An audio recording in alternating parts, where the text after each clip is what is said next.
Thank you for good attachment.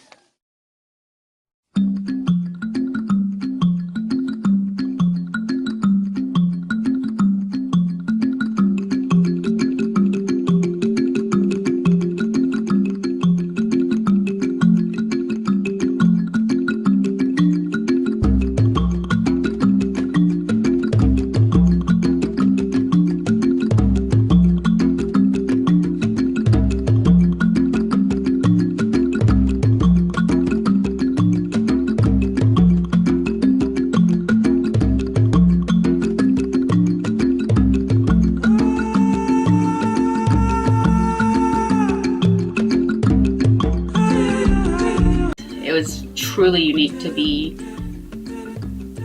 immersed into the community and be a part of the community and, eat a Rolex out on the street and while the wedding party comes by. And, so it was very, very unique. I had no idea the extent to which we would just feel so personally connected to this community. It just feels like family so much. And we were so welcome everywhere we went to. We were welcome, and that's a plus. That's something that traveling on our own we would have not been able to experience. Zenina ziringa emfufu, zenina ziringa emfufu, zenina ziringa emfufu, choka sigabangako, era sigabeko, matunja kufa nazo.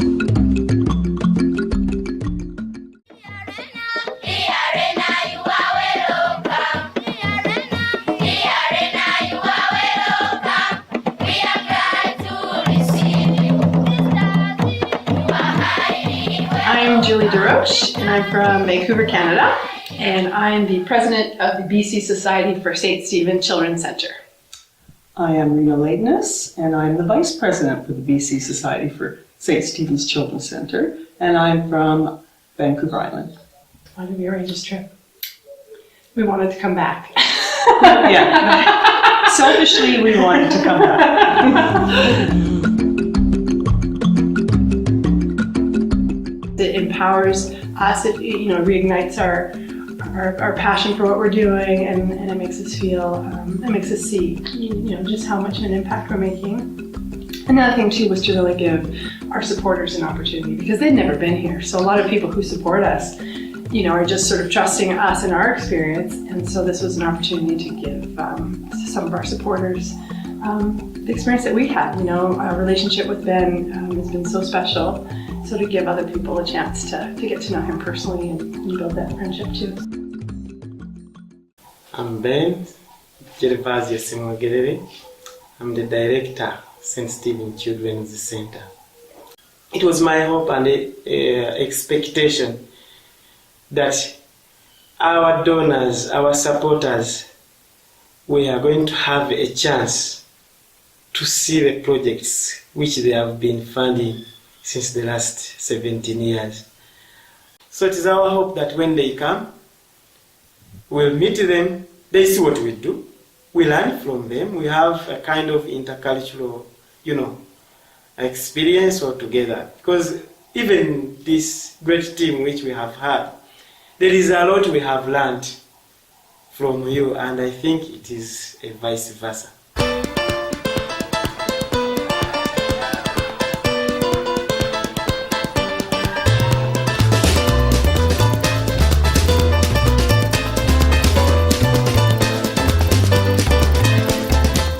Some really sweet kind of cultural exchanges too when we did our North America Day, and then we had the opportunity to share some of our culture, and they just thought it was incredible, and it's so much fun to see their reaction. People here are so excited and joyful, so it doesn't take very much, and then there's so much laughter and fun, and so I think that was a really special day.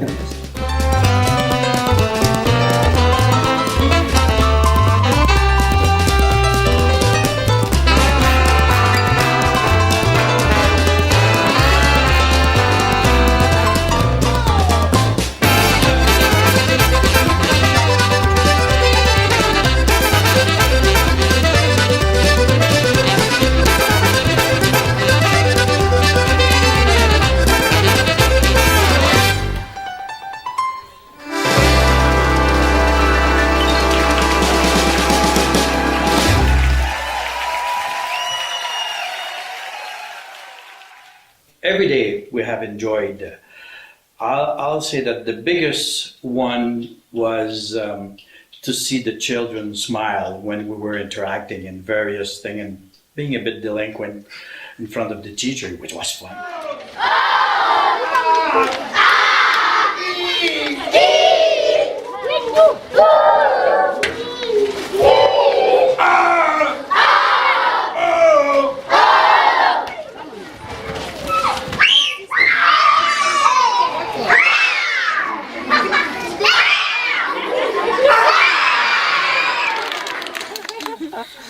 But everyone calls me Reina. In French, reine means queen.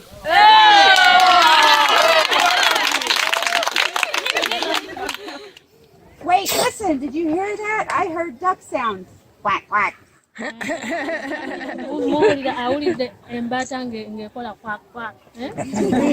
Good translation.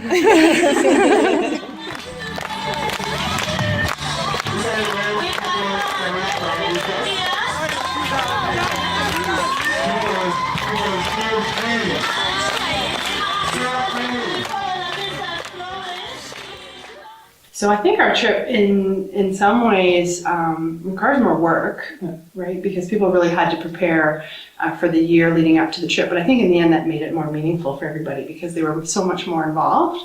But I think too what it did for our team was it really gave everybody an opportunity to really learn about, the culture, but also about international development, what really makes a difference. And having that year to prepare before we came, I think is really what made our trip quite different than other ones. At the beginning, when you began, it was like 1 year ago. And for me, it was so far. But finally, we've got a lot of information, but not too much. It was really okay. We've been learning each month and for different topics. And well, I would say that all that we've learned was really fine. I And wouldn't helpful. change anything. For me, it was perfect. Yeah, helpful. Yeah. If something I would change on my preparation, I will do more to learn the language. Yeah. In fact, we plan it in our agenda, but we were not really Discipline. yeah. But if I would suggest to someone else coming here, I would say, well, that would be a good thing to learn more about their language. Because we knew just a few words, the contact with the person who lives here, it makes a huge difference. Yeah, it's instantaneous. Yeah, it's an instant moment. Like Yeah. you say "Wosezotia Sabo," and you can see the smiles. I loved learning modules. It's such a different culture, and I loved being able to read about them and go through the things and watch the videos. It was very helpful to have that knowledge going in. Ben was saying to me, it was always a dream that he had, but it's only once really we started getting involved, and particularly with our team, we were talking so much about international development and how what they're doing is something that we're seeing on an international level, where community-based organizations are really the ones making the change. And so this whole idea, he would always say to us, be the change you wish to see in the world. But then, when we sort of said, well, that's your motto, and now it's be the change, and of course we have it on the shirts, and it's the motto of the school. I think that for the teachers, they all of a sudden felt like, wow, we're part of something important. They never expected the way you have respected them so much.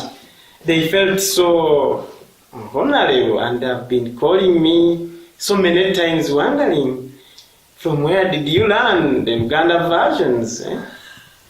They have been asking how you really learned how to kneel down, how you really learned how to talk to them. So they really, they were so grateful. They never expected that.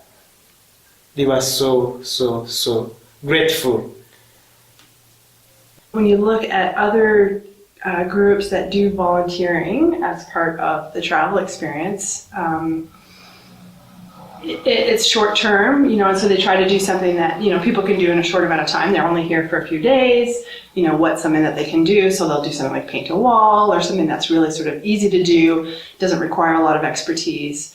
And we really didn't want to do that. We wanted to make sure that if we're coming here, we're going to have a significant impact. So we really wanted to do something that was long-term, sustainable. So we asked Ben, what would be the most helpful for you? What's something that you haven't been able to do yet, and that you could do now that you have a group of people who are committed to making a difference? So he just said, well, we want to start a small business, a social enterprise that will eventually fund the operating costs of the center. And so his expertise is in agriculture. And he says right now in Uganda, eucalyptus trees are a huge source of income, but it takes a lot of capital to get it started. They didn't have the capital to get started. He says once we have the capital to start, then we can continue to fund it, because you sell some things and it pays for, and then the trees themselves, you no longer have to buy seedlings, so you can replant them and so on. So it would be self-sustaining, but they just needed that initial capital. You always hear the saying, give a man a fish, he eats for a day, teach a man to fish, and he eats for a lifetime. And the video we watched on voluntourism, on the right way and the wrong way to do volunteering in African countries, the tree farm is definitely the way to go, because we're giving them the tools to their own fates, their own destinies, and that's big, it's huge. We're giving them the power to change their own lives, and I think that we couldn't have come up with a better project.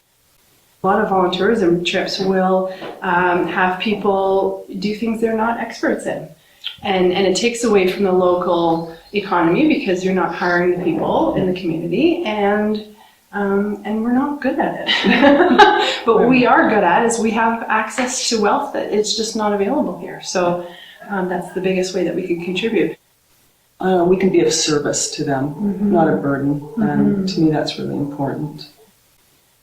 I think that I've learned it's because many friends were asking what you will do over there as volunteer work. And I was trying to explain them, well, we won't do ourselves working or planting, and they were telling me, hey, why? Because usually when you do volunteering, it's to be part of their work, to help them build something. Yeah, and now I understand really that's, for me, it's the way to help them more, because the way you are doing it with Ben, it's we've got the money for them, like the farm, and they are the one who knows how to do the work. They know how to prepare the earth. They know how to buy the trees and plant the trees. So for me now, I would be able to explain on my way back at home that I think that's the way to be helpful more than doing the work ourselves. That's another example of the way that the money is being spread around. Like, yes. We're part of the tree team. We've all give money to the foundation for them to buy the land, and they got the seeding done, and they ask people from around the land to work the land, so they're being paid with that money, and bring the money to their family, and the community around, they do have free wood in order to do their cooking back home, and that's another way to help. Like, they're not spending money to buy wood, because they have it free, so they can use the money for something else. Like, it's all the whole shebang how it works. With the tree farm, they are able to have maize, and with that, there's plenty of way to be more efficient. Nothing is waste. Yeah. Even with the big trees that they've cut, and they can do a thing, because that's not a kind of wood that they can use for their cooking. Well, they're making charcoal out of that with the specialists that they've been able to hire. And it's everything is used. It's easier to help and know how to help when you've experienced something firsthand. I learned, how much you can do, even when you don't have a lot, how much you can do.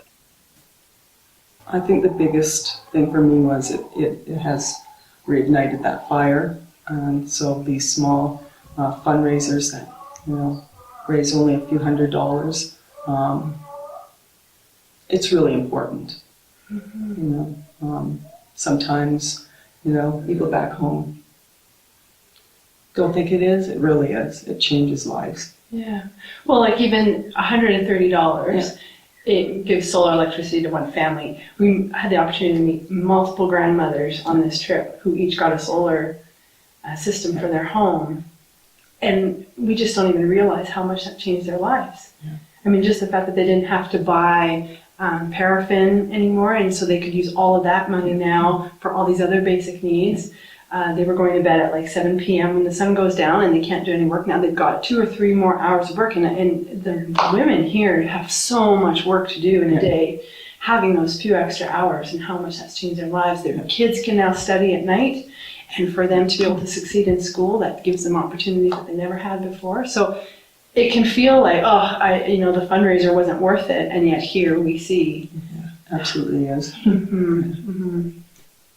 Another example is the solar thing, how it can change the way that they live, how it can help children to can read at night and study at night. And so with the money that they save with the solar, they can buy food, they can provide the other thing that they need. So again, for us, it's a little, but for them, it's so a huge difference. I mean, we're so removed from what we're doing sometimes. We know it's helpful, but when you're here and you see the impact and the families, I mean, how many times have we had families, with tears in their eyes and just this incredible appreciation. It's so easy to feel like it's a drop in the bucket, and what we're doing is not that meaningful, and it's hard sometimes. Sometimes we really struggle with the fundraising and feeling like, we only made $200 or whatever, and it ends up feeling like that's not enough. And then you come here and you realize, oh my gosh, we're changing lives. And I think I had no idea really the extent to which we were supporting people. The most important for me was, since I've got involved, I was pretty much involved within the last 13 months in collecting glasses from friends and family and all that. And I got the chance to see the people in the village. First of all, I was quite surprised to see that no one was wearing any glasses. No one, I haven't seen a single person with glasses into the village.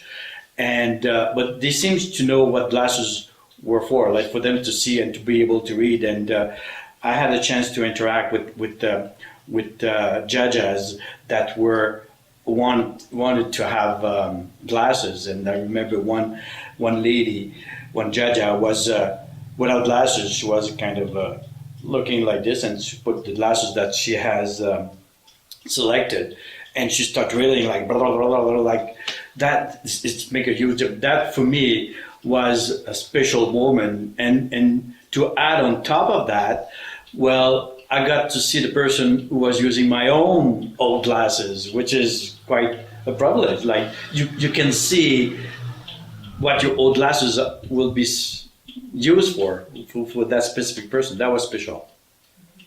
Also, another thing which has really reminded me a lot that we really do a lot of impact to the community is that when you visited in our different projects, when you visited to different families, when you visited the community judges, the sponsored kids, you really expressed a lot of happiness, a lot of joy.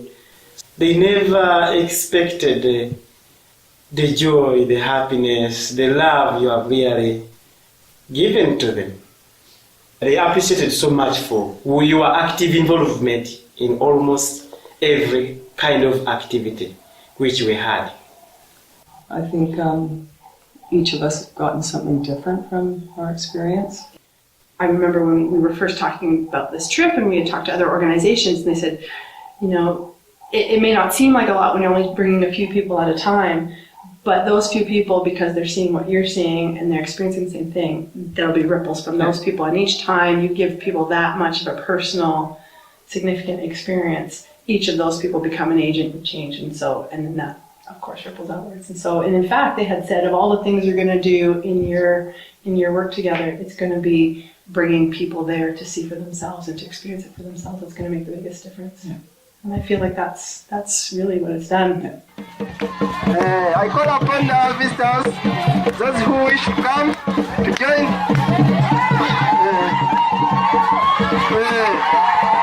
I call upon the visitors. Pelekera masotala. Come up, dancers. Mongere mamazinyi. Pelekera namunyenye. Pelekera masotala.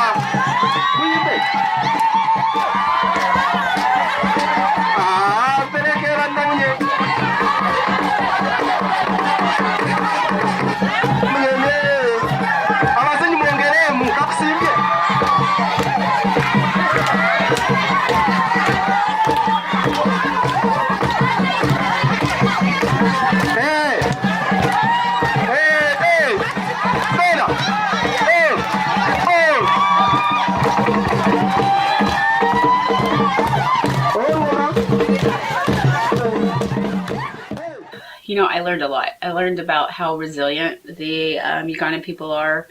They do so much with so little, and they don't complain about it. Ben was saying earlier that he was learning so much from us, but I've learned quite a bit from them as well. Like, I won't see what I've got home the same way. Mm. Like, we're North American. We're so much material. And seeing the what we've got and what they've got, they know they don't have much as to compare to Mzungu, but they're laughing, they're having fun, they appreciate what they've got, they're happy. It's not the wealth that is providing happiness. It's given me a lot of perspective. You know, in our Western culture, it's so achievement oriented, and it can be quite isolating and, you know, very individual focused, and we often complain and struggle and you know, are miserable about, you know, whatever our circumstances are. And coming here just puts all of that in perspective, and you go, wow, here are people who are struggling at a level we've never ever had to experience, and they're joyful, and they have a way of being able to live in the moment, and whatever is good about this moment, find it, live it, be it. That for me, I think, that's really, really helped me a lot. I think that's been one of the most significant impacts for me, is remembering to find joy even in struggle. I mean, my whole relationship with Ben, our whole time has been about learning about resilience, and how do you not just survive the struggles, but thrive and learn from them and use that to live a better life, a more meaningful life. So Dominic, what is your story of how you became a batik artist? It is a long story, but it started in the village near where you will be visiting soon. I was drawing a lot. I was doing a lot of drawing as a child. And I was using the sticks to draw on the dust ground at our home. Just on the ground, the dirt? On the ground, the stick. Oh yeah? Yeah, that's how I started. I saw some people coming to sell what they called batik to the school. Some volunteers who had visited our secondary school. So I talked to them because I already knew how to draw, but I didn't know any other art media.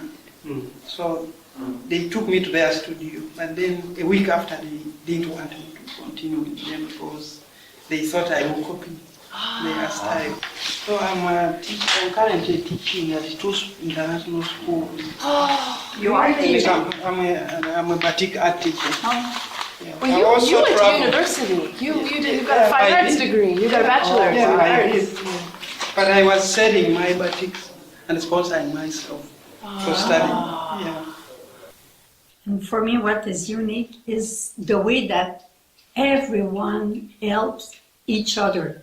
In each place that we visit, we've done, we heard that with the help of the St. Stephen Center, with the help of somebody else, so that person help another one, and that one help another one. So for me, just to see it and to realize that that's the part of what they are. That's the way that they live. That's the way that they share. So for me, it's unique and special, really special. And for me, I would say Julie was telling me that our presence here will be to be part of the community. But I didn't know really the meaning of the community, because in our country, I think it's lost. And each day, what we live here, I can now understand what is the meaning of community. Being part of a community. Yeah. My favorite part was seeing her come alive. Yeah, that was the favorite thing for me, is watching her transform. I love her so much, and she's worked so hard, and yeah, that was my favorite part. Our motto is be the change. And I think the work I do with St. Stephen's has changed my life in ways I never could have imagined. It's given me a sense that my life matters, that I'm appreciated, and most importantly for me, I'm part of a community that loves and accepts me for who I am. It made me want to do more. I mean, I know I'm doing as much as I possibly can right now, but there are days when I feel like it's not enough. I think I learned how to be a better person because of it. So, yeah. For sure, to be here, to be part of their life, it changed a lot. It's more, I feel more involved. I was, but now I'm involved 100%. And I feel attached. yes, that's it. Yeah, you are so wonderful. Another way that it has changed us forever.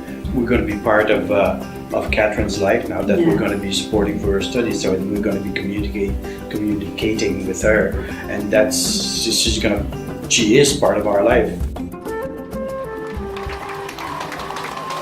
Dear Uncle Jervis, we were so happy for the new games, like, whereby all children could go down like the way you have did it with us. So, thank you very much. We wish you a safe journey back to Ghana. Thank you, yes. It's opened my eyes to how blessed and privileged my life is. One of the sisters of Macondo once told me, it's not your fault for where you were born, just like it's not the fault of all these people that are here with you now.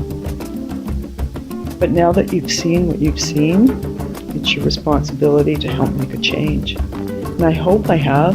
I think I have.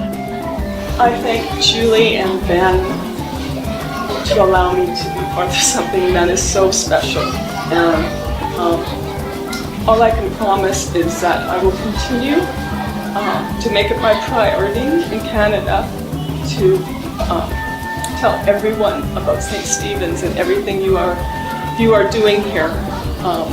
So that's all I can promise. And thank you so much for including me in your community. I feel loved here. My other favorite moments, almost every second, every day, we are wondering. Whenever we've been meeting, always we've been sharing a lot, we've been hugging each other. You have shown a lot of kindness, generosity, care. So that has been a wonderful moment to me. I learned about how selfless Ben is.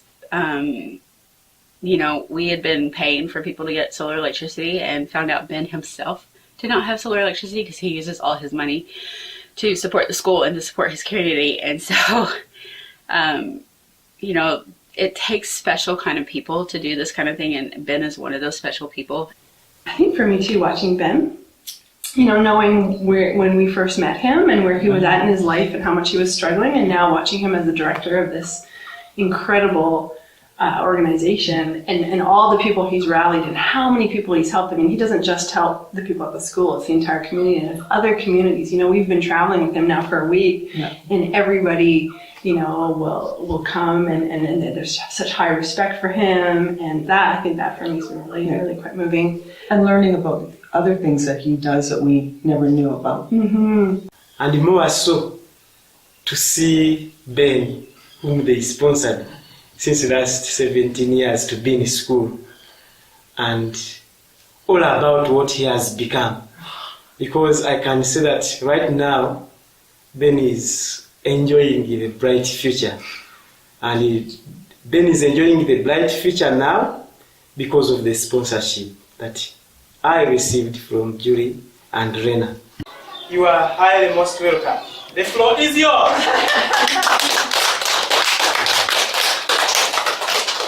I'm gonna cry. Jericho. And muy cariño. It's very, very, very special to be here. It's been 17 years since I met Ben. And I can't believe when we met that we would do this, and that each of our partnerships, on me in Canada and Ben here, and we would do this together. This is the most important thing I have ever done, and it's very, very special to be here.